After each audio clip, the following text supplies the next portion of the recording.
بسم اللہ الرحمن الرحیم۔ السلام علیکم سامعین و ناظرین۔ آج میں آپ کے سامنے جو تجزیہ پیش کرنے جا رہا ہوں اس میں یہ بتاؤں گا کہ اس وقت جمہوری حکومت ہونے کے باوجود سیاستدانوں اور کچھ اور لوگوں کے غیر جمہوری رویوں اور ہتھ کنڈوں میں گھرا ہوا یہ ملک کسی نجات دہندہ کی تلاش میں ہے۔ اور وہ نجات دہندہ کون ہے؟ وہ کون مسیحا ہے جو ملک کو اس سیاسی اور کافی حد تک جو ہونے جا رہا ہے آئینی بحران سے نکال سکتا ہے؟ پی ڈی ایم استعفوں اور لانگ مارچ سے مایوسی کے بعد نئی منصوبہ بندی اور صف بندی کر رہی ہے۔ رات کو ٹاک شوز دیکھ لیں، حکومتی اور حزب اختلاف کے لیڈروں کی پریس کانفرنس میں کیا ہوتا ہے؟ بہتان بازی، تانا زنی، الزام تراشی نہیں بھاتی یہ حکومت۔ ایسے لگ رہا ہے اپوزیشن کے جو لیڈر ہیں ان کے بیانات سے۔ اس لیے اسے کبھی سلیکٹڈ کہتے ہیں، کبھی جعلی کہتے ہیں، کبھی کہتے ہیں کہ اس کے پیچھے کوئی اور چلا رہا ہے اور اس کو فلاں چلا رہا ہے۔ تو جو کچھ ہو رہا ہے لوگوں کے سامنے ہے، لوگ سن رہے ہیں، دیکھ رہے ہیں۔ حکومت اور جمہوریت کسے کہتے ہیں؟ حالانکہ یہ کہنے والے جو حکومت پہ طعن و تشنیع کے تابڑ توڑ حملے کر رہے ہیں ان کے لوگ اسی جمہوریت کے نتیجے میں اسمبلیوں میں پہنچے ہیں۔ میری مراد اپوزیشن کے اراکین اسمبلی سے ہے۔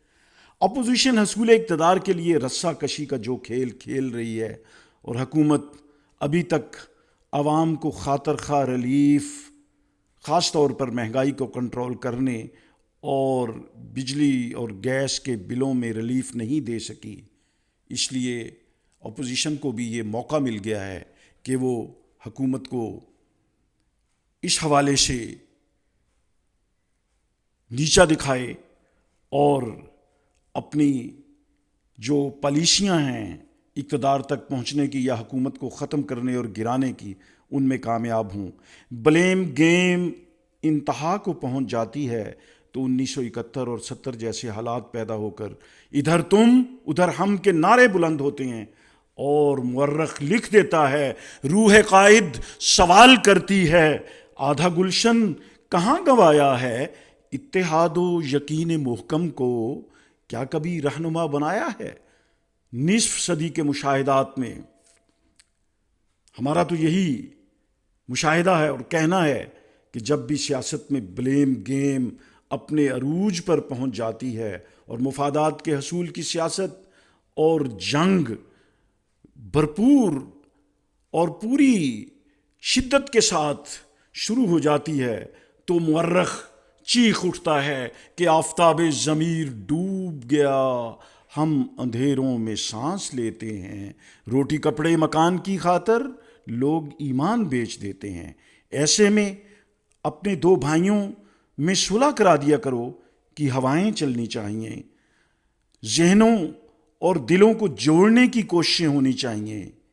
لیکن یہ کرے گا کون جب دو لڑنے والے مذاکرات کے دروازے بھی ایک دوسرے پر بند کرتے ہیں؟ ایسے میں میری دانشت میں ایک ہی ادارہ ہے جس کے پاس ایسی حکمت عملی اور مینڈیٹ ہے کہ وہ اپنا کردار ادا کرے، فضول بڑبڑ کرنے والوں کے منہ بند کرے اور ان سے پوچھے کہ انہوں نے گزشتہ 72 سالوں کے دوران ملک کو کیا دیا، کیا ڈیلیور کیا۔ اگر ان کی حکومتیں بھی تھیں، اگر انہوں نے کچھ بنایا بھی ہے تو وہ قومی خزانہ خرچ ہوا ہے، اس پر عوام کے ٹیکسوں کی کمائی سے بنی ہیں، وہ سڑکیں ہوں یا موٹر ویز ہو یا کوئی اور چیز ہو۔ میں یہاں نہ تو کسی ادارے کی اور نہ کسی سیاسی پارٹی کی مخالفت کر رہا ہوں اور نہ ہی موافقت کر رہا ہوں، بس میں یہ بتانا چاہتا ہوں کہ اس وقت بہت زیادہ ضرورت ہے ایسے مسیحا کی اور ایسے صلح جو کی جو حکومت اور اپوزیشن سے بلیم گیم کو ختم کر سکے۔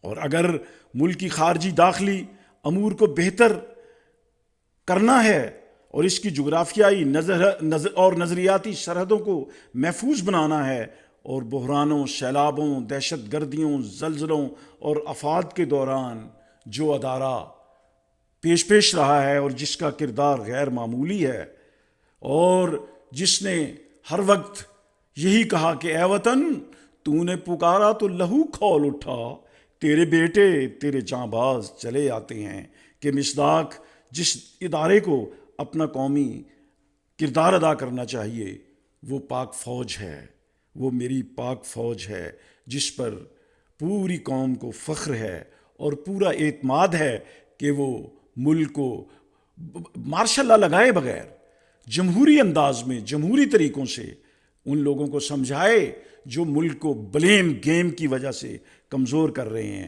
یہی ادارہ مجھے غیر جانبدار نظر آ رہا ہے۔ یہاں میں ایک واقعہ سنا کے آپ سے اجازت چاہوں گا۔ وہ اس طرح کہ جب یہ اپنا مشرف کا مارشل لا لگا تو اکاڑا میں کچھ کاشتکاروں نے، وہاں کے جو مارشل ایڈمنسٹریٹر تھے بریگیڈیئر صاحب، ان سے ایک شکایت کی کہ جی ہماری نہر کی ٹیل پر جو ہمارے رقبے ہیں زرعی، ان پر پانی نہیں پہنچتا۔ تو وہ بریگیڈیئر صاحب نے ایک میٹنگ بلائی نہر کے عملے کی، اور اس میں وہ چیف صاحب تھے، ان کے ایکشینز اور جو بھی یہ ان کے ہوتے ہیں وہ بڑے بڑے افسران، ان کو بلایا تو انہیں کہا بھائی یہ ٹیل پہ پانی نہیں پہنچتا، یہ کاشتکار شکایت لے کے آئے ہیں۔ انہوں نے یہ ان کو وقت دیا کہ کل تک ٹیل پر پانی پہنچنا چاہیے۔ چیف صاحب، وہ چیف جو اریگیشن کا تھا، اسے مخاطب کر کے انہوں نے کہا، انہوں نے پھر اپنا وہ سٹک جو تھی وہ ٹیبل سے اٹھائی، انہوں نے کہا اگر پانی نہیں پہنچے گا تو یہ پہنچے گا، زندہ باد اور مردہ باد نہیں چاہیے۔ تو دوسرے دن یہی رپورٹ آئی کہ ٹیل پر پانی پہنچ چکا تھا۔ تو اب بھی ٹیل پر پانی نہیں ہے، غریب جو ہے وہ پس رہا ہے، وہ چیخ رہا ہے۔